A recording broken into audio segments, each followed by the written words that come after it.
ఇశ్రాయేలు కాపరి విశ్వముని ఊపిరి, ఇశ్రాయేలు కాపరి విశ్వముని ఊపిరి, పరలోక సారథి ప్రభునా వారధి, పరలోక సారథి ప్రభునా వారధి, యేసు నా రథ సారథి నా హృదయ కాపరి.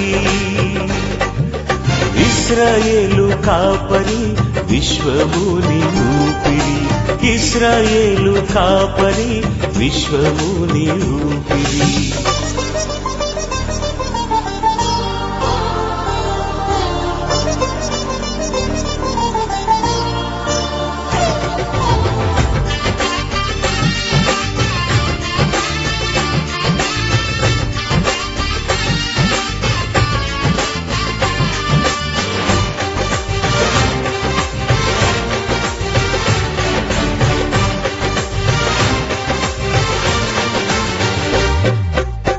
బబులోను బానిస బంధాలు తెంచి బాధలు లేని బ్రతుకునియా,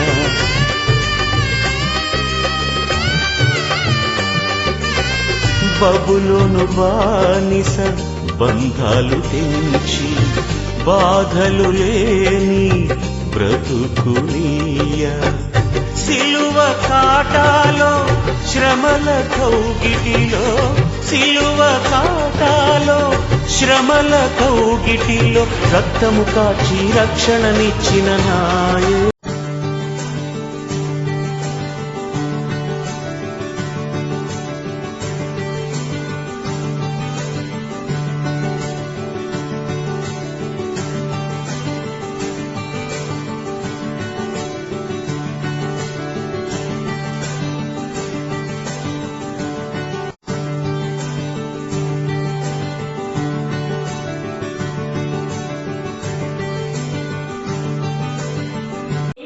జ్ఞానాత్మను ఇచ్చినాడు.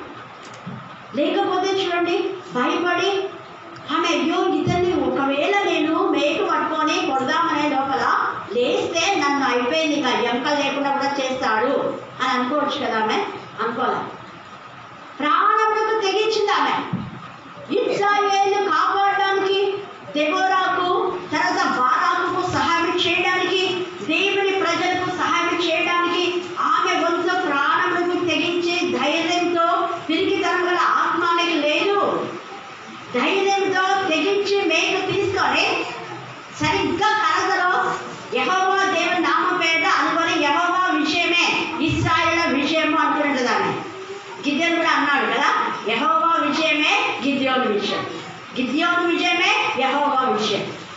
మేము గూడెల్లో ఆ యొక్క సర్పంచ్గా నిలబడడానికి ఆ గుడిలో కాదు తెర్లికల్లో అరుణ్ అనే వచ్చిండు. ఆ అబ్బాయి కోసము ఇలాగే చేశా, యెహోవా విషయమే అరుణ్ విషయం. ఇంకా ఎలక్షన్సే జరగలేదు, ఇంకా అసలు నామినేషన్ కూడా చేయలేదు. బట్ ట్రైన్ చేయించుకోవడానికి వచ్చారు వాళ్ళు. వెంటనే నేను ఇలాగే అనండి మీరు అని చెప్పాను.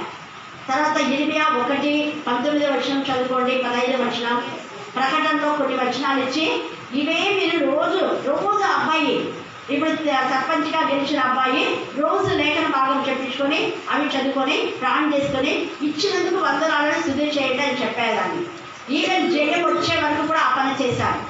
అక్కడ గెలిచిన వెంటనే నాకు కాల్ చేశాడు, యెహోవా విషయమే అరుణ్ విషయం అయిందక్క.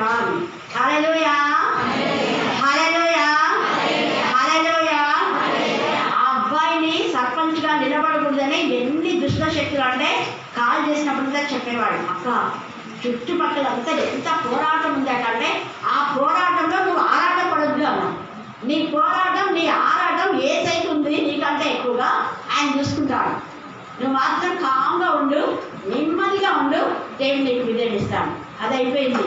తర్వాత గిద్దలూరులో మా బ్రదర్ వాళ్ళ యొక్క సహోదరు కూడా నిలబడింది. ఆమె చాలా సెన్సిటివ్. బీసీసీ ఇండియన్ క్రిస్టియన్ అంటే ఇంకా ఆమె మంచిగా ఉంది కాబట్టి వాళ్ళకు బీడీ కాలేజ్ ఉంది. గోన ఆశీర్వాదం అంకుల్ వాడి యొక్క కోడలు ఆ పాప నిలబెట్టారు. పడంతా చెప్పాను, ఏం పర్వాలేదమ్మా, మంచి వ్యక్తులు ఉంటే మంచిదే, వాళ్ళు ప్రెజర్ చేస్తున్నారు కాబట్టి ఉండిపో, దేవుడు అద్భుతం చేస్తారు. వాళ్ళు కూడా సేమ్ ఇదే. ఈ మాటలే చెప్పి లేఖన భాగాన్ని చదువుకోండి. ప్రకటన 12:5-18 చదువుకోండి ఎక్కువగా. కీర్తన 91 ఇంకా కొన్ని లేఖన భాగాలు. గాడ్స్ గ్రేస్ 20 వార్డులు అక్కడ ఉంటే 17 వార్డులు ఆమె పక్షంగా వచ్చినాయి. హల్లెలూయా హల్లెలూయా. మహిళా మేయర్, ఫస్ట్ మేయర్ ఆమెనే మహిళా మేయర్గా. అది గూడూరులో ఇంతకుముందు మహిళా మేయర్ ఇందిరా కూడా సేమ్ ఇదే విధానంలోనే గెలుపొందింది. ఎప్పుడూ లేనిది పంచాయతీ బోర్డులో మొట్టమొదటిగా వాక్యం చదివి ప్రార్థన చేసి ఆమెను అక్కడ ఆ పంచాయతీ బోర్డు ఆఫీస్లో ఆమెను ఆఫీస్ వాళ్లకు పరిచయం చేసి రావడం జరిగింది. మొదట ప్రార్థన అక్కడ, తర్వాత క్యాండిడేట్ సర్వీస్ కూడా జరిగింది. ఇప్పుడు మొన్న ఎలక్షన్స్లో ఆ వెంకటేష్ అన్న చాలా నమ్మకం. అక్కడ నేను గూడూరుకి వెళ్ళినప్పుడు మొట్టమొదట మారింది 5 కుటుంబాలు భయంకరంగా ఉండేవి. అప్పుడు గూడూరులో చాలామంది ఇళ్లలో దేవుడికి విరోధమైన విధానంలో పూజలు అన్నీ ఉండేట్టుగా చేతి బళ్ళంట అవి ఇవి దురాత్మలు. ఇంక ఇక్కడ సరోజమ్మక వీళ్ళందరూ ఉన్నారు, అందరూ లేదు చాలామంది దురాత్మలు పట్టే వాళ్ళు వచ్చేవాళ్ళు, గేట్లు శబ్దం చేసేవాళ్ళు. గణాగణ నేను లోపల ఉంటా బెడ్రూమ్లో, వాళ్ళ మీదంగా చేయి కూడా పెట్టాను. ఆ లోపల నుంచి నేను ప్రాణం చేసుకుని జస్ట్ గ్లాస్లో నీళ్ళు చల్లంగా ఈడ్చుకొని పడి ఒకసారి వాళ్ళ ఇంటి ముందు అక్కడిక్కడ పడేవాళ్ళు. పడిన తర్వాత వాళ్ళకి దురాత్మలు వెళ్ళిపోయి మంచిగా అయ్యేవాళ్ళు చాలామంది, ఒకరిద్దరు కాదు చాలామంది. ఇప్పుడు ఈ గెలిచిన అన్న వాళ్ళ అమ్మనే చప్పడి కొడతా ఉంటే చిందులేసేది ఒకప్పుడు. ఆమెకు దురాత్మ వెళ్ళిపోయి కుటుంబాన్ని మార్చబడి ఆమె కుమారుడు పాస్టర్ క్రిస్టియన్గా పెట్టుకొని వాళ్ళ పిల్లలకు కూడా ఇండియన్ క్రిస్టియన్ అని ఆమెకు పిల్లలు కాక అబార్షన్స్ 4 అబార్షన్స్ ఆమెకు భయంకరంగా. తర్వాత ఇంకా ఈ ఎలక్షన్స్లో కూడా చాలా చాలా ఆరాటం ఉండేది. కర్ణాకర్ అంటే వీళ్ళిద్దరికి గిద్యోని విషయము యెహోవా విషయమైనట్టుగా, యెహోవా విషయం గిద్యోని విషయమైనట్టుగా వెంకటేశ్వరకు దేవుడు మేయర్గా చేస్తున్నారు. వందనాలు అంతే అయినాడు. హల్లెలూయా. Thank you Jesus, thank you Jesus, thank you Father, thank you Father, thank you Father, thank you Father, thank you Father, thank you Father, thank you Father, thank you Father. Praise the Lord, praise the Lord, praise the Lord, praise the Lord, praise the Lord. దేవా ఉదయ కాలం మేము నీకు మహిమకరమైన విధానంలో అనేక ఆత్మలు మీరు నడిపింపజేస్తున్నారు తండ్రి. అనేక ఆత్మలు బలపడడానికి దేవా వాక్యం ఆసక్తిగా వినడానికి తండ్రి, వారి జీవితాలు మార్చుకోవడానికి వారిలో మీరు కలుగజేస్తున్నారు దేవా. నా ప్రభా ఆసక్తిని బట్టి మార్పుని బట్టి నీకు ఉన్నాను తెలుస్తున్నాను ఆయన. దేవా ఈ సమయంలో వాక్యం విన్న తర్వాత బిడ్డల జీవితం మధ్యలో దేవా ఎలా మలిసిపోవాలో, ఎలా మార్చుకోవాలో, ఎలా స్థిరపరచుకోవాలో, ఎలా బలపడాలో తండ్రి నిర్ణయం చేసుకోవడానికి జ్ఞానాన్ని కల్పించడానికి ప్రార్థిస్తున్నా. ఈ యొక్క మధ్యాహ్న కాల సమయంలో ప్రభా చదవన లేఖన భాగం ఆశ్రయించి పిలిచి మా అందరి జీవితంలో మీరు బలపరచడానికి ప్రార్థిస్తున్నా. నాయన మనిషాత్మ అపవిత్రాత్మ ఏంటో నామని గద్దించి మాత్రమే బంధించమని ప్రార్థిస్తా. వాక్యం బయట వెళ్ళించినప్పుడే మా తండ్రి ఆత్మీయ మానసిక శారీరక దుర్బంధాలు లైఫ్ తెలుస్తున్నా. ప్రతి ఇంట్లో ఎంతమంది అయితే ప్రార్థన విన్నప్పుడు అడిగారో తండ్రి వారినందరినీ కూడా మీ కరుణా పీఠం దగ్గర ఎత్తుపడుతున్నా. దేవనా తండ్రి పలించని గర్భములు ఎంతో నామములో మీరు పరిపాలించుకుంటూ ఎక్కువగా తెలుస్తున్నా. దేవా మరి గర్భంలో ఇప్పుడే నిజమేమంటే ఈ యొక్క ఎముకలు వేస్తున్నారు కాబట్టి ఎక్కువగా తెలుస్తున్నా. చూడాలి గర్భంలో ఎముకలు ఏది ఇంకా ఎందుకు నీకు శరీరాన్ని తరలించినారు. గర్భఫలం యెహోవాకు బహుమానాన్ని తరలించేలా చూస్తాం. దేవా వారి జీవితంలో దేవా గర్భఫలాన్ని పొందుకోకుండా సాతాను చేసే ప్రతి కీర్తులు యేసు నామములో గద్దించి ప్రార్థనగా బంధించమని ప్రార్థిస్తున్నాం. నాయనా ప్రతి శాపాన్ని విడగొట్టమని ప్రార్థిస్తున్నాం. అలాగే నా ప్రభా అలర్జీతో ఎంతమంది అయితే బాధపడుతున్నారు తండ్రి వాళ్ళలో ఉన్నటువంటి ఆ యొక్క దురద యేసు నామములో గద్దించి ప్రార్థనగా బంధించమని ప్రార్థిస్తున్నాం. దేవా ఇక్కడ ఉన్నటువంటి స్త్రీలు అసలు దేవా నా ప్రభా అసలే యూటస్ ప్రాబ్లంతో ఎవరైతే సఫర్ అవుతున్నారో తండ్రి అయితే యూటస్ ప్రాబ్లం యేసు నామములో గద్దించి ప్రార్థనగా బంధించమని ప్రార్థిస్తున్నాం. నాయనా మీ నామములో మీ రక్తంలో వైట్ డిశ్చార్జ్తో సఫర్ అవుతున్న బిడ్డలు తండ్రి మీ వాక్యము బయట వెళ్ళించినప్పుడే వైట్ డిశ్చార్జ్ నుంచి మీరు విడిపిస్తున్నారని కూడా చేస్తున్నా. దేవా మీకే స్తోత్రం, మీకే స్తోత్రం, మీకే స్తోత్రం, మీకే స్తోత్రం, మీకే స్తోత్రం, మీకే స్తోత్రం. నేను చాలంత దేవుడుకుంటున్నాను తండ్రి.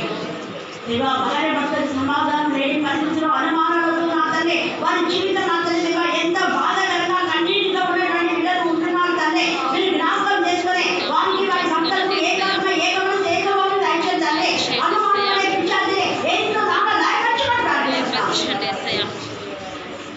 దేవా మీ నామంలో అడ్డురాత్రి అడ్డుపడ దయచేయండి. అలాగనే ఎంతో కాలంగా నా ప్రభా వివాహం కాక కన్నీరు కాసుకొని తమ్ముడు తన పిల్లలేక వివాహం రాజనే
దేవా డబ్బు ఇచ్చిన వారు ఎంత ప్రేమతో, ఎంత ఆసక్తితో, తపనతో ఇచ్చారో అంతే బాధతో, తపనతో, వేదనతో నా ప్రభు నా తండ్రి బాధ్యతతో ఆ అప్పు తీర్చడానికి వారికి ప్రేరేపణ కలగచేయడం ప్రార్థిస్తున్నాను. ఇవ్వాలన్న తపన వారికి కలగచేయడం ప్రార్థిస్తున్నాను. దేవా అప్పు ఇచ్చిన వారు వారి పీడించకుండా జ్ఞానం కలగచేయడం ప్రార్థిస్తున్నాను. దేవా వారు అప్పు ఇవ్వడమే కాకుండా నా ప్రభు నా తండ్రి అదే పదే నా తండ్రి దేవా అప్పు అడగడం ద్వారా వారిని మా తండ్రి బాధకు గురి చేసిన వ్యక్తులు గర్తించడం ప్రార్థిస్తున్నాను.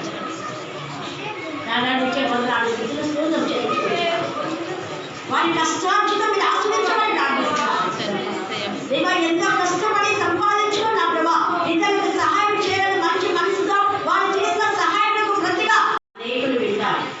వీడియో తీయడం ద్వారా అది యూట్యూబ్లో సెల్ ఫోన్ ఉన్న వాళ్ళందరూ ఎక్కడున్నా కూడా వినొచ్చు వాక్యం.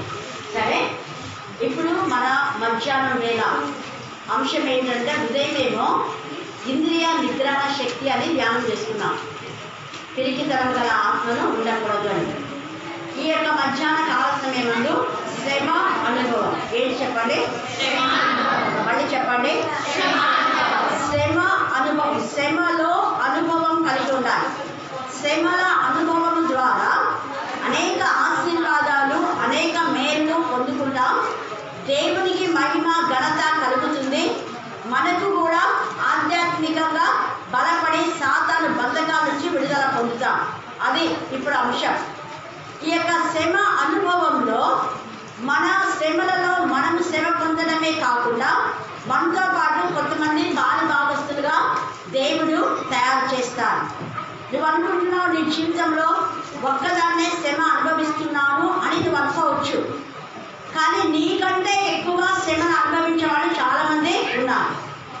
అందుకని నీకు ఏ శ్రమ అయితే వచ్చిందో ఆ శ్రమ గురించి నువ్వేమని ప్రార్థన చేయాలి అంటే, ప్రభువా నీ కృప చొప్పున ఈ శ్రమ వచ్చినందుకు నీకు వందనాలు. ఈ శ్రమ నుంచి విడుదల పొందే శక్తి కూడా మీరే ఇస్తారు తండ్రి, నీకు వందనాలు.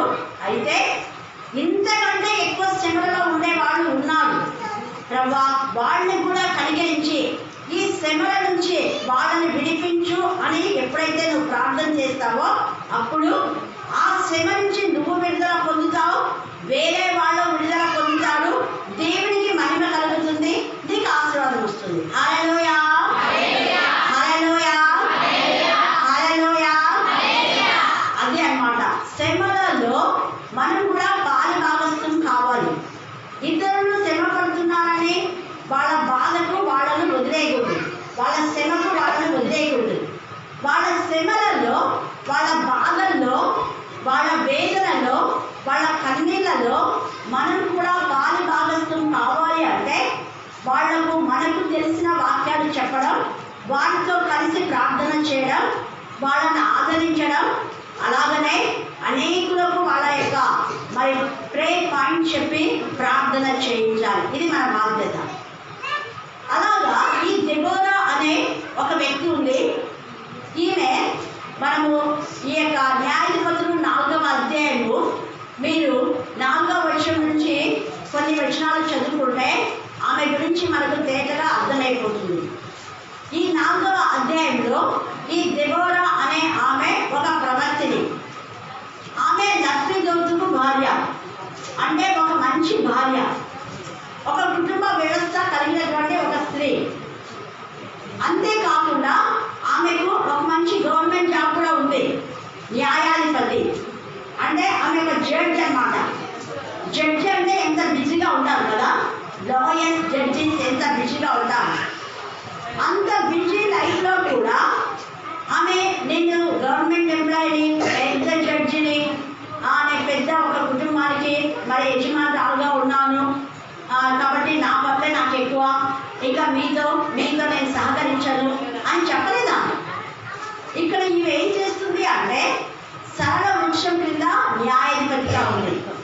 ఎవరికి న్యాయాధిపతిగా ఉంది అంటే ఇశ్రాయేలీయులు. ఇశ్రాయేలీయులు ఎవరు అంటే దేవుని చేత ఏర్పరచబడి, ప్రత్యేకించబడి, ప్రతిష్ఠించిన జనాంగములకు తండ్రి అయిన దేవుడే ఆమెను న్యాయాధిపతిగా ఉంచినాడు. ఈమె న్యాయము ఎలా తీర్చేది అంటే సరళ వృక్షం కింద ఇప్పటిలాగా పెద్ద పెద్ద బిల్డింగ్స్ లేవు. బిల్డింగ్లో హాయిగా ఏసీలో కూర్చొని మన వాళ్ళు న్యాయం చెప్పమంటే తర్వాత రాకు మళ్ళీ చెప్తాం పో ఇలాగా తిప్పించుకుంటుంటారు, డబ్బులు కవితాలు తీసుకుంటారు. ఈమె అలాంటిది కాదు.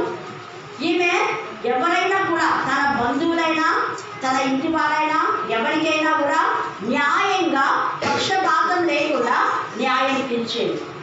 అందుకే సరళ వృక్షం కింద కూర్చుంటా కద్దు అని రాయబడింది. సరళ వృక్షం అంటే సమాంతరంగా వెళ్తుంది, అటు ఇటు బంగాళ త్రోవలో ఉండేది కాదు. ఈమె న్యాయము సరిగ్గా ఉన్నది. ఈమె న్యాయవాదన చేసిందంటే ఇంకెవరు పాయింట్అవుట్ చేయడానికి ఉండదు. ఎవరికైనా కూడా సరైన విధానంలో న్యాయం చెప్పేది. దేవుడు యందు భయభక్తి గల వాళ్ళు, తప్పు చేస్తున్న వాళ్ళు ఎవరైనా ఖచ్చితంగా గద్దిస్తారు. ఈ సమయమందు మనం నేర్చుకోవాల్సిన సత్యం ఏంటంటే, చాలామంది తల్లులు తమ పిల్లలు తప్పులు చేస్తే న్యాయంగా మా పిల్లోడి తప్పు అని చెప్పరు. మా పిల్లోడిది ఏం తప్పు ఉంది, మీ పిల్లోడిదే తప్పు అని వాళ్ళ పిల్లోడి తప్పు ఉన్నా కూడా వేరే వాళ్ళపైన నేరారోపణ చేసుకుంటాం. అది తప్పుడు న్యాయం. నిజంగా దేవుని యందు భయభక్తి గల తల్లులైతే ఈ దెబోరా కూడా ఒక తల్లిలాగా ఉంది. ఈ యొక్క న్యాయాధిపతుల 5వ అధ్యాయంలో ఇశ్రాయేలులో తల్లి లేక మునుపు, న్యాయాధిపతులు లేక మునుపు నేను తల్లిగా ఉంటిని అని రాయబడింది. ఇశ్రాయేలులకే తల్లి. చూడండి, అంత పెద్ద జనాంగములకు ఒక తల్లిలాగా ఆమె ఆదరించింది. ఈ మధ్యాహ్న కాల సమయమందు నువ్వు ఒక అక్కవైనా, ఒక చెల్లివైనా, ఒక అత్తవైనా, ఒక కోడలైనా, ఒక కూతురువైనా, ఎవరైనా కాదు, నువ్వు ఒక తల్లిలాగా బిహేవ్ చేయాలి. తల్లి అంటే పోషించాలి. తల్లి అంటే భోజనం పెట్టాలి. వాళ్ళ అవసరతలో, వాళ్ళ బాధలో వాళ్ళతో కలిసి కొంచెం షేర్ చేసుకోవాలి, కలిసి ప్రార్థన చేయాలి, కలిసి వాక్యం ధ్యానం చేయాలి. తల్లి అంటే ఈమె దేవుని వాక్యము వాళ్లకు తినిపించింది. ఈ లోక సంబంధమైన శరీర సంబంధమైన ఆహార పద్ధతుల్లో కూడా ఒక తల్లి ఎలాగ కుమారులకు పోషణిస్తుందో అలాంటి పోషణ ఇవ్వగలిగింది. హల్లెలూయా, హల్లెలూయా.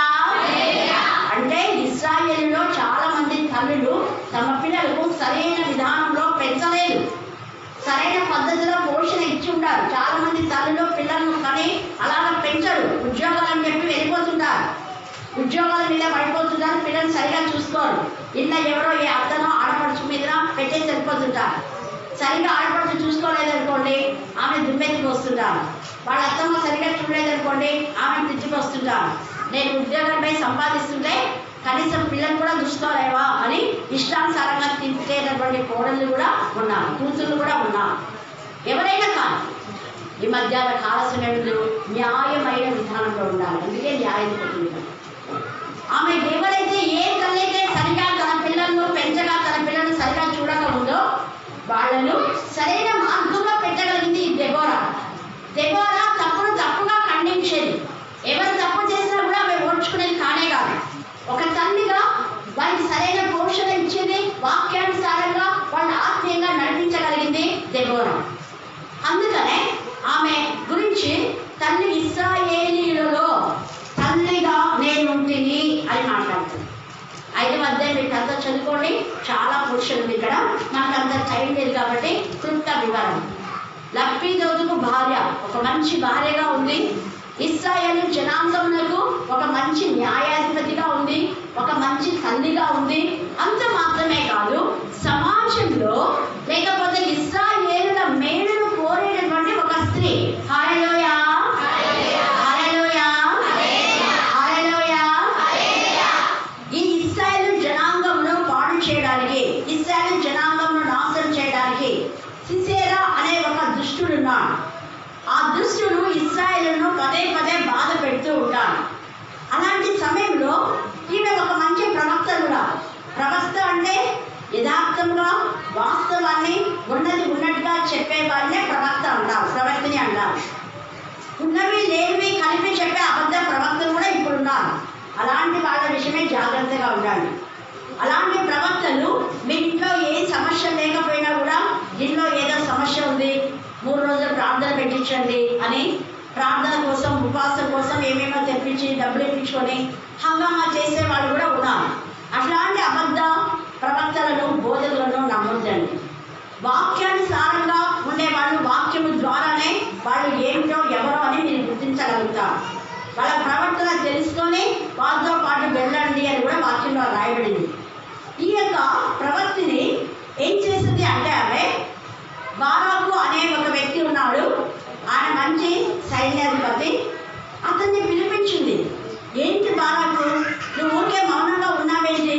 సిసేరా అతనికి ఉన్నటువంటి ఇనుప రథాలను చూసుకొని అతని బలగాన్ని చూసుకొని ఇశ్రాయేలు పైన కేకలు వేస్తూ రంకెలు వేస్తూ ఇశ్రాయేలు నాశనం చేయాలని, ఇశ్రాయేలును చెరలో తీసుకుపోవాలని ఏమేమో ప్రగల్భాలు పలుకుతూ ఉంటే, జీవం గల దేవుని కుమారుడవైంది, రోషం గల దేవుని కుమారుడవైంది, నువ్వు సైన్యాధిపతిగా ఉండి ఏంటి మౌనంగా ఉన్నావు? అది ఈ మధ్యాహ్న కాల సమయంలో నీవే ఒక దెబోరవైతే, నువ్వు ఒక తల్లివైతే సరిగా పనిచేయని నీ కుమారుని, సరిగా పనిచేయని భర్తను, సరిగా పరిచయం చేయని వాళ్ళను ఎవరైనా కానీ హెచ్చరిక చేయాలి. ఇంట్లో ఒకరే కష్టపడుతుంటారు, మిగతా అంతా తిరిగి కూర్చుంటుంటాం. అట్లాంటి వాళ్లకు మనం సరైన బుద్ధి చెప్పాలి. ఇక్కడ ఈమె హెచ్చరిక చేస్తుంది. అప్పుడు బారాకు అన్నాడు, నాకు కూడా చేయాలని ఉంది దెబోరా గారు, కానీ కాస్త భయంగా ఉంది, నువ్వు వస్తావా మరి నాతో పాటు అన్నాడు. మనమైతే నేను ఎలా వస్తాను, అది నీ పని కదా, పో నువ్వు చూసుకోపో, నేను ఒక న్యాయాధిపతిని, ఒక ప్రవక్తను, పైగా నా కుటుంబం ఉంది, లబ్ధిదొద్దు భార్య కాబట్టి ఇన్ని పనులు పెట్టుకొని నీతో నేను ఎక్కడ వస్తానులే అని అన్నాను. సేవకు పిలిచినప్పుడు, దైవజనులు ఆహ్వానించినప్పుడు సేవలో సహకరించండి మీరు కూడా. ఇప్పుడు నాతో పాటు అనుకోకుండా ఈ యొక్క రిట్రీట్ గురించి ఇంతకుముందు ఏం పెద్ద మనకు తెలియదు. రీసెంట్గా చెప్పింది. నేను నిన్న చెప్పేసరికి మన వాళ్ళు ఎంత ఇదిగా వచ్చాను. తెలిసిన వెంటనే దేవుని పనికి మనము ముందుకు వెళ్ళాలి. ఈ దెబోరా కూడా అప్పుడప్పుడే అడుగుతున్నాడు బారాకు, నేను పోయి పర్మిషన్ పెట్టేస్తాను, నేను ఒక జడ్జిని కదా, ఇవన్నీ ఏం చెప్పాలి? అడిగిన వెంటనే అగత్యంగా ఖచ్చితంగా వస్తాను బారాకు నీతో పాటు అనింది. భర్త పర్మిషన్, వాళ్ళ పర్మిషన్, ఈయన పర్మిషన్ అడగల. కారణం ఏంటి అంటే అడిగిన ప్రశ్న సరైన ప్రశ్న, ఆమె ఇచ్చిన జవాబు సరైన జవాబు. ఆమె వెళ్ళేటువంటి పని దేవునికి ఇష్టమైన పని. దేవునికి ఇష్టమైన పని, పరిశుద్ధమైన పని, 10 మందికి ఉపయోగకరమైన పని ఉన్నప్పుడు మనం ఎవరి పర్మిషన్ అడగల అవసరం లేదు. దేవుడి పర్మిషన్ ఇస్తే చాలు. హల్లెలూయా, హల్లెలూయా, హల్లెలూయా. దేవుడి పైన ఆధారపడే బిడ్డలు ముందు వెనక ఆలోచించాలి. ఇక్కడ ఒక లెక్చరర్ ఉంది, వాళ్ళకు ఒకరోజు సెలవు దొరికిందంటే హాయిగా రెస్ట్ తీసుకుందామని అనుకుంటారు. పిల్లలతోని గట్టిగా ముట్టుకొని వచ్చింటారు. మాకు లెక్చర్ కాలేజీ పిల్లలు ఊరుకుంటారా, బాగా ఎక్స్ట్రాగా ఉంటారు. చిన్నపిల్లలతో ఏదో చెప్పినట్టు వింటారు కదా. కాలేజీ పిల్లలు అంటే అస్సలు విన్నారు. మరి డిగ్రీ కాలేజీ ఇంటర్ వాళ్ళు అస్సలు విన్నారు, ఎంత ఎక్స్ట్రాగా ఉంటారు. అయితే ఆమె ఉన్న పరంగా లేదంటే ఆమె ఎక్కడ వస్తుంది అని ముందున్నా తనకు తానే చెప్పింది, అక్క మేము వస్తామని. థ్యాంక్ గాడ్ అనుకున్నాం. చూడండి, చాలా మంది పిల్లలు ఎక్కువగా ఆమె ఇది ఆశా వక్తలు ఉన్నారు. వాళ్ళు కూడా రోజు పని చేస్తుంటారు, ఏదో ఒక రెస్ట్ అనుకుంటారు. పొలానికి పోయే వాళ్ళు ఉన్నారు, ఒకరోజు దొరికితే రెస్ట్ తీసుకుందాం అనుకుంటుంటారు. కానీ ఉన్న పరంగా వచ్చేసారు. అది దేవుడు కోరుతాం. ఇక్కడ దెబోరా కూడా ఆమె ఎవరు బలవంతం చేయలేదు. జస్ట్ ఒక మాట అడిగాడు బారాకు. ఆమె వెంటనే అగత్యంగా నేను వస్తానని.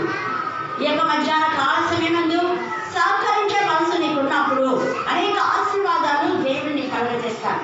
అయితే అప్పుడు ఆమె మాట ఉంది, నేను నీతో వస్తాను, కానీ నీవు నేను చేయలేని పని ఒక స్త్రీ చేస్తుంది. ఆ సిసేరాని మాత్రం ఒక స్త్రీ చంపుతుంది అని ముందే చెప్తుంది. ప్రవచనం అంటే అది. ప్రవచనం అంటే జరగబోయేది, జరిగింది, జరగనున్నది వాక్యానుసారంగా చెప్పేదే ప్రవచనం. అది ఖచ్చితంగా జరుగుతుంది. కొంతమంది వృత్తితో ప్రవచనాలు చెప్తారు, నేను కొడుకు పుడతానని చెప్పిందనమాట. నా దగ్గర కొందరు వస్తారు, అక్క ఆమె కూడా కొడుకు పుడతానని చెప్పింది, 3 సార్లు బిడ్డలే ఉంటారు నాకు అనింది. వాళ్ళు అబద్ధ ప్రవక్తలు. ఎందుకు వెళ్తారు మీరు? వచ్చి మీ ఇంట్లో ఏమవుంది, 3 రోజులు ప్రార్థన పెట్టించారు చూడక ఆమె ఎవరో మీరు తెలుసుకుంటారని నేను కొన్నిసార్లు చర్చిన్నాయి ఎదురుగా బాహటంగా అన్నా.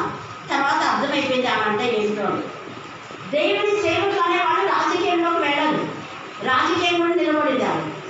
నాకు చాలా బాధ అనిపించింది. నేను అన్నాను కూడా, ఇదేంటి సేవ చేసుకుంటూ సేవకురాలై ఉండి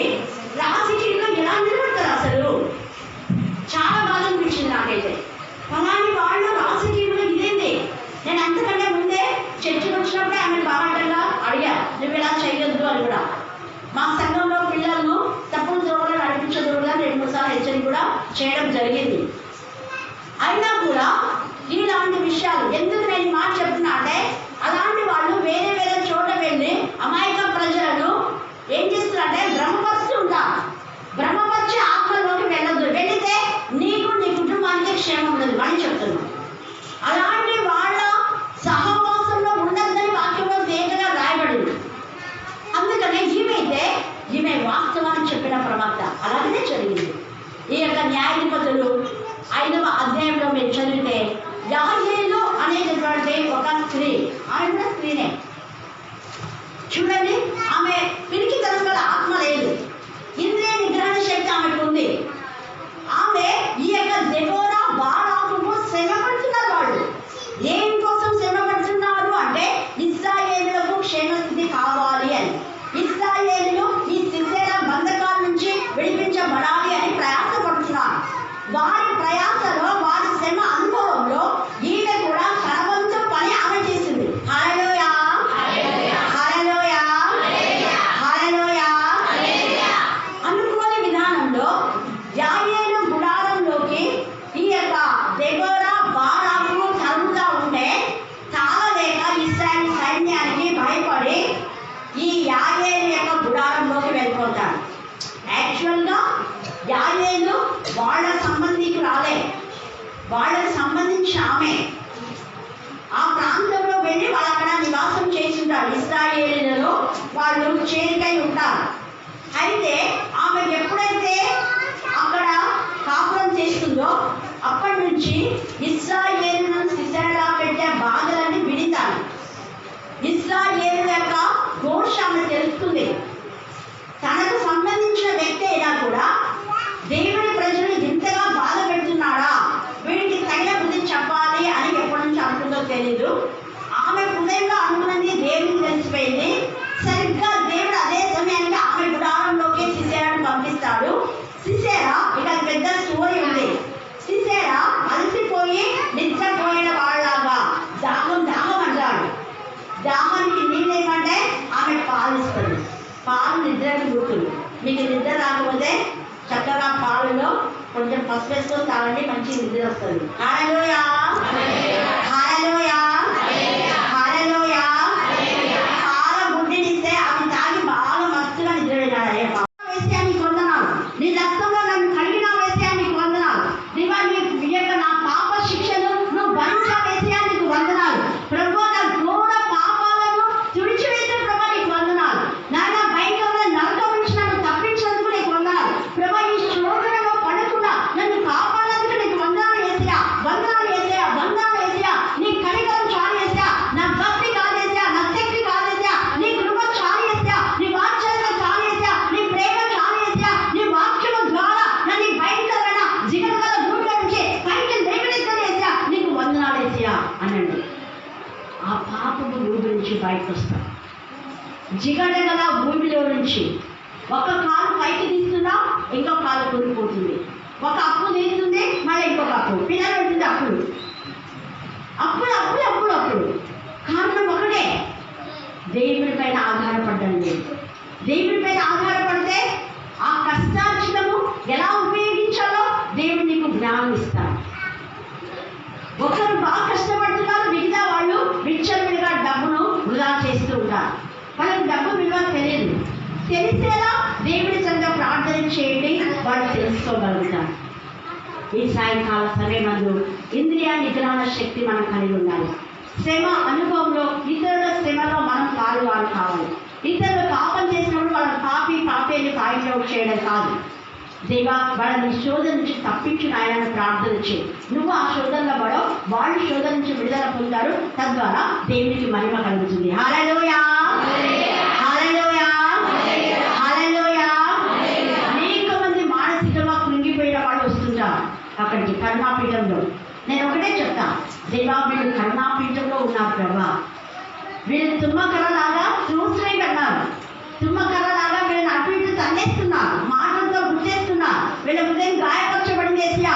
వీళ్ళు చేసిన ఒక చిన్న తప్పు వాళ్ళకు పెళ్ళై పిల్లలై మనవరాలు వచ్చినా కూడా అదే తప్పు ఫైండ్ అవుట్ చేస్తున్నారు. దేవా వీళ్ళని కనికరించండి ఆయన. వాళ్ళ సంఘంలో మాన్యత గల బిడ్డలుగా దేవుడు ఉంచాడు. హల్లెలూయా, హల్లెలూయా.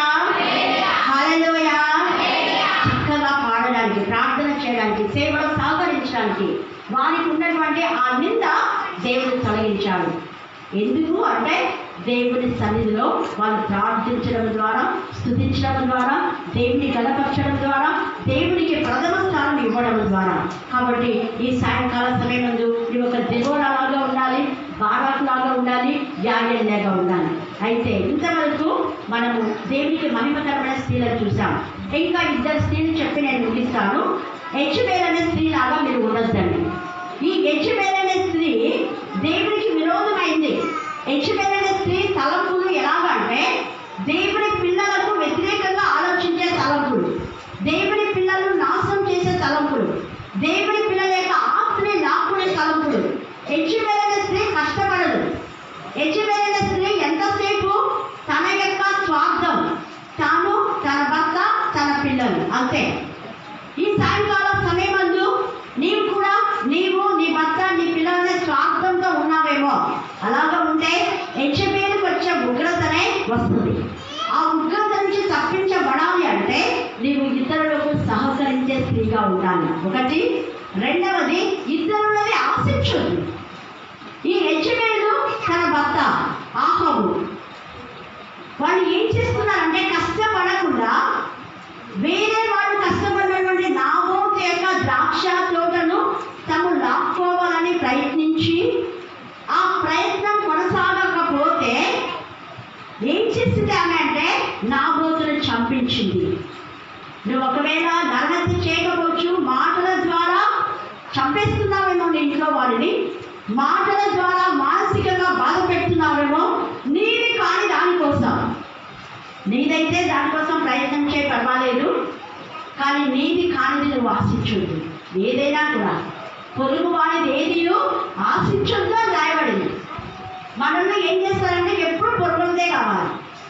పొరుగింటి పిల్ల కూడా రుచి, ఇంట్లో అమ్మ చేసే వంట నచ్చదు, బయట కాస్ట్ల గుడ్లు బాగా నచ్చుతాయి, వాడు సరిగా కడగడు చెయ్యడు అని ఏదేదో అలాగ మజ్జిగ చేసి నూనె వేసి ఏమేమో కలర్స్ వేసేసరికి అబ్బా చూడు ఎంత టేస్ట్ ఉంది మమ్మీ, నువ్వు ఇలా చేయి మమ్మీ అంటుంటారు. ఫాస్ట్గా తిని ఫాస్ట్గా రోగాలు తెచ్చుకుంటుంటారు. ఈ యొక్క సమయం అందు ఫాస్ట్ ఫుడ్ మానుకోండి. ఎన్నో చేసే తల్లి వంటనే శ్రేష్టమైంది. అది ఏదైనా కానీ ప్రార్థన చేసుకొని ఆ కష్టం చూడండి, మీ తల్లి కష్టం చూడండి. ఆమె ఎంతో కష్టపడి ఎంతో ప్రేమతో చేసింది. నువ్వు తినకపోతే ఆ తల్లి కడుపుకోత కదా, ఎంత బాధపడుతుంది తల్లి. నువ్వేం చేస్తున్నావు, ప్లేట్లో వేసేసరికి ఎప్పుడు పక్కనైనా అని పడేయడం కాదు, ఎప్పుడు ఇదేనా అనొద్దండి, ఎప్పుడు రొట్టెనైనా అనొద్దండి. నీకు దోశలు సపరేట్గా చేయడానికి ఆమె కూడా శక్తి కావాలి కదా, శక్తి ఉన్నప్పుడు చేస్తుంది, ఎప్పుడు అవే కావాలన్నది. వీటి నుంచి మనం యెజబెలు లాంటి జీవితమే, ఇతరులని ఆశించేది యెజబెలు లాంటి జీవితమే. కష్టపడకుండా మనం తేరగా వచ్చేది కావాలనుకున్నది ఎవరు అంటే వాళ్ళంతా కూడా సోమరిపోతులు, పనిచేయరు వాళ్ళు. ఉద్యోగాలు వచ్చినా కూడా చేయరు. ఇంత చిన్న ఉద్యోగమా, నేను ఇంత పెద్ద చదువు చదివినా నాకు ఇంత చిన్న ఉద్యోగమా అనుకునే వాళ్ళు సోమరిపోతులు. నీకు ఎంత పెద్ద చదువు అనేది కాదు అక్కడ, ఒకరిపైన ఆధారపడకుండా నీకు ఉద్యోగం వచ్చింది చేయాలంతే. నేను స్పెషల్ టీచర్ అంటే 398, మా ఇంట్లో అందరూ వద్దన్నా, స్పెషల్ టీచర్గా పోతావా అంత కొంచెం జీతమా అని. నాకు అదే కావాలి అనుకున్నా. దేవుడి దయతో అప్పుడు 398, ఇప్పుడు మాకు 40,000 ఇస్తున్నాడు. ఊరికే కూర్చొని తింటున్నా. హల్లెలూయా హల్లెలూయా. కూర్చొని తింటున్నా కాబట్టి అవ్వదు దేవా, అందుకే రోజు సేవ చేస్తాను, రోజు సేవ చేస్తున్నా. ఊరికి తినేప్పుడు కదా, ఊరికే తినే పెన్షన్ కడుపుకు అంటుంది. ఏదైతే అరేస్ వస్తాయో అవి ఇంకా దైనికంగానే టీవీ పరిచయం కానివ్వండి, ఏదైనా ప్రేయర్ హాల్ కట్టడం కానీ ఇలా ఉపయోగిస్తున్నా. ఎందుకంటే దేవుడికి లెక్క చెప్పాలి, మనం లెక్క చెప్పాలి. హల్లెలూయా హల్లెలూయా హల్లెలూయా. ఇష్టానుసారంగా ఖర్చు చేయడం కాదు, అది దేవుడిచ్చింది. దేవుడిచ్చింది దైవికంగా మనం వాడాలి, కానీ దేవుడు ఇచ్చినాడు కదా అని ఇష్టానుసారంగా వాడడం కాదు. కొంతమంది ఏం చేస్తున్నారు అంటే కష్టపడ వాళ్ళ కష్టాన్ని తీసుకొని అప్పులు తీసుకుంటారు, మళ్ళీ ఇవ్వరు. వాళ్ళేమో ఎంత ప్రేమతో ఇస్తారు కదా, ఇచ్చేటప్పుడు తీసుకున్నప్పుడేమో బాగా మాయమాటలు చెప్పి నవ్వుకుంటా ఓ సమయపడవే టీ తాగు డిన్నర్ తిను అలిచే ఇచ్చే అంటారు. ఎప్పుడు డబ్బు తీసుకున్నప్పుడు డబ్బు ఇవ్వండి అంటే మంచిది కూడా ఇవ్వలేదు. ఇంటికి పోతే కదా, చాలా మంది ఏడుస్తున్నారు చెప్తున్నారు. అక్కడ వాళ్ళు ఇవ్వకపోవడం అలా ఉంచేసి ఎంత మాట్లాడుతున్నారు వాళ్ళు, ఎన్ని మాటలు మాట్లాడుతున్నారు. నేను అలాగా మాట్లాడి ఇవ్వలేదు కదా, ఇచ్చేటట్టు అయ్యో వాళ్ళు కష్టంగా ఉన్నారంట ఆ పాపము అని ఎక్కడో ఒక చోట తెచ్చి నేను వాళ్ళకు ఉంచిపడి ఇస్తే ఇప్పుడేమో వాళ్ళు ఇవ్వకున్నారు. అలా చేయదండి. అలా చేస్తే వాళ్ళు యెజబెలు బ్రతుకు ఏమైపోయింది అంటే ఆమె నాశనం అయిపోయింది, ఆమె భర్త నాశనం అయిపోయినాడు, ఆమె పిల్లలు నాశనం అయిపోయినారు. ఈ యొక్క సాయంకాల సమయంలో టోటల్గా నీ కుటుంబాన్ని నాశనం చేసే ఒక యెజబెల్ లాగా నువ్వు ఉన్నావేమో, జాగ్రత్త. భర్తను తప్పుడు త్రోవలో నడిపించే ఒక భార్య, నీచమైన భార్య, తప్పుడు భార్య, స్వార్థపరులైనటువంటి భార్య, తప్పుడు తల్లి చెప్పాలనుకుంటే పిల్లల్ని కాపాడుకోలేకపోయింది. ఆమె అవివేక ప్రవర్తనకు పిల్లలు నాశనమైపోయారు. భర్త ఉగ్రతకు గురైపోయినాడు. అదే భర్తను ముందు గద్దించుంటే, పిలాతు భార్య భర్తను గద్దించింది, అయ్యగారు మీరు జాగ్రత్త, ఆయన నీతిమంతుడు, ఆయన జోలికి పోవద్దండి అంది. అలాంటి భార్యగా నువ్వు ఉండదు. నీ భర్త తప్పు చేస్తే తప్పును సమర్థించొద్దు, ఖండించు. ఇలాగ ఎందుకు చేస్తున్నావు అనాలి, అంతేకాని ఆ పెద్ద మీరు రాకపోతే ఇచ్చినారులే, ఎవరైనా ఇస్తారులే, ఇలాంటి మాటలే కదా మీరు బాగా వింటారు. ఎందుకంటే నా వెలికి వస్తుందే కాబట్టి నేను చెప్తున్నా. చాలామంది మోసగిస్తున్నారు. యెజబెల్ లాంటి మోసగత్తెలు ఉన్నాయి. కుటుంబం అంతా కొలాప్స్ అయిపోయింది. ఇంకొక స్త్రీ ఉంది అతల్య. ఆమె ఈ యెజబెల్ లాగానే చిన్నప్పటి నుంచి పిల్లలకు దుర్మార్గంగా నేర్పించిందంట. ఏమిటా దుర్మార్గం అంటే, ఫలాని వాడు రాజయ్యాడా, వాడు రాజు కాకుండా నువ్వే రాజు కావాలరా, వాడిని చంపేసే నువ్వు రాజు అయిపోతావు అని చిన్నప్పుడే తన పిల్లలకు దుర్మార్గ పనులు చేయడానికి. చాలా మంది చిన్నప్పుడే తమ పిల్లలను ఇష్టానుసారంగా మాట్లాడడానికి నేర్పించే తల్లులు ఉన్నారు.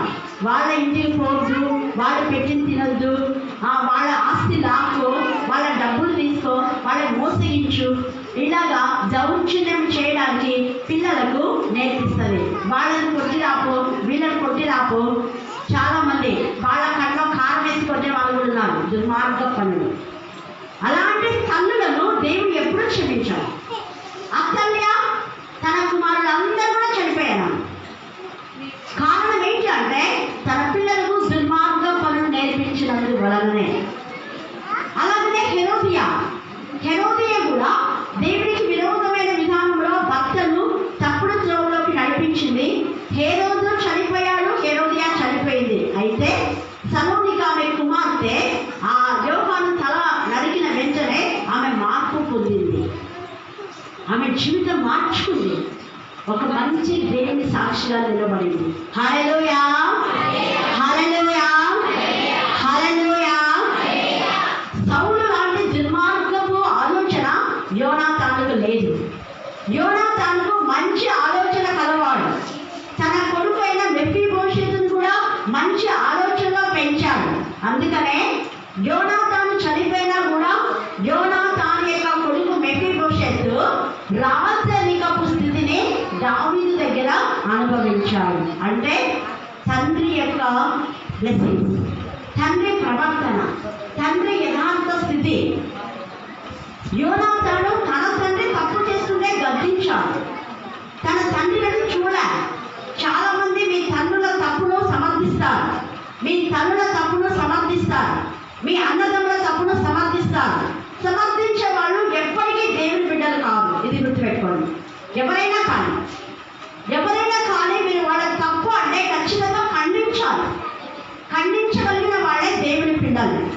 ఖండించగలిగిన వాళ్ళే మార్పు పొందిన రెండవ దొంగలాగా యేసు ప్రభుతో పాటు కూడా పరలోక రాజ్యంలో ఉండేవాళ్ళు.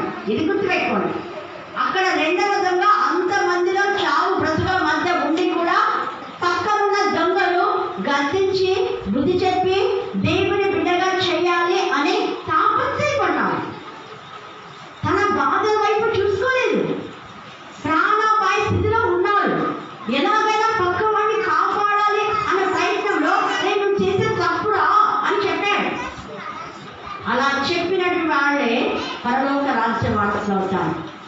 చాలా మంది వాక్యం చదువుతారు, వాక్యం చెప్తారు, ప్రార్థన చేస్తారు. పక్క వాళ్ళు తప్పు చేస్తుంటే వాళ్ళ తప్పును సమర్థించి వాళ్ళ ఎదుట వాళ్ళ మాట మాట్లాడతారు. మళ్ళీ మన దగ్గరికి వచ్చి మన వైపు రెండు డబల్ గేమ్ ఆడేటోళ్ళు ఉంటారు. అట్లాంటి ద్విమనస్కులను దేవుడు ఎప్పుడూ తన రాజ్యవాసుగా చేయడు. ఈ మధ్యాహ్న కాలసమయమందు దెబోరా లాగా ఉన్నావా? బారాకు లాగా సహవాసంలో మంచి కోరుతున్నావా? శ్రమ పడే వాడిని శ్రమ అనుభవంలో శ్రమ పొందడానికి లాగా తెగింపు జీవితం కలిగి ఉన్నావా? లాగా స్వార్థంతో ఇతరుల కష్టార్జితం అనుభవించాలని సోమరి పొరుతులా పని చేయకుండా కష్టపడకుండా ఇతరులని దాక్కోవాలని చూస్తున్నావేమో. దేవుడు తీర్పు దినమందు నేను దోషిగా నిలబెట్టాను. అతల్య చిన్నప్పుడే తన కుమారుడు తప్పులు చేయడానికి నేర్పించింది. తన కుటుంబ వంశమంతా నాశనం అయిపోయింది. హేరోదియా వంశమంతా నాశనం అయిపోయింది. ఒక దైవజనుని అనరాని మాటలు అన్నందుకు. నిష్కర్షగా యోహాను ఏం చెప్పాడు అంటే తప్పును ఖండించాడు. నువ్వు చేస్తున్నది పాపం పని, నువ్వు చేస్తున్నది దుర్మార్గం పని. దుర్మార్గం పనిని మానుకో, తప్పుడు జీవితం నుంచి బయటికి రా అంటే యోహానే నానాక మాటలని తల కొట్టేసింది. ఏం పర్వాలేదు, యోహాను దేవుని రాజ్యంలో ఉన్నాడు. ఈ అన్నటువంటి హేరోదియా నరక యాతన యుగ యుగాలు. అక్కడ అగ్ని ఆడదు, పురుగులు చావదు. పురుగులు భయంకరంగా అక్కడ మానవుని చిత్రహింసలు చేస్తూ ఉంటాయి. అలాంటి బాధాకరమైన పరిస్థితి నుంచి మనం విడుదల పొంది దేవుడికి మహిమకరంగా జీవిస్తాం. దేవుడు ఈ లేఖన భాగాన్ని దీవించి ఆశీర్వదించుగాక. ఆమేన్, ఆమేన్, ఆమేన్. దేవుడి నామమునకు మహిమ కలుగుగాక. మరి అవకాశం ఇచ్చినట్టు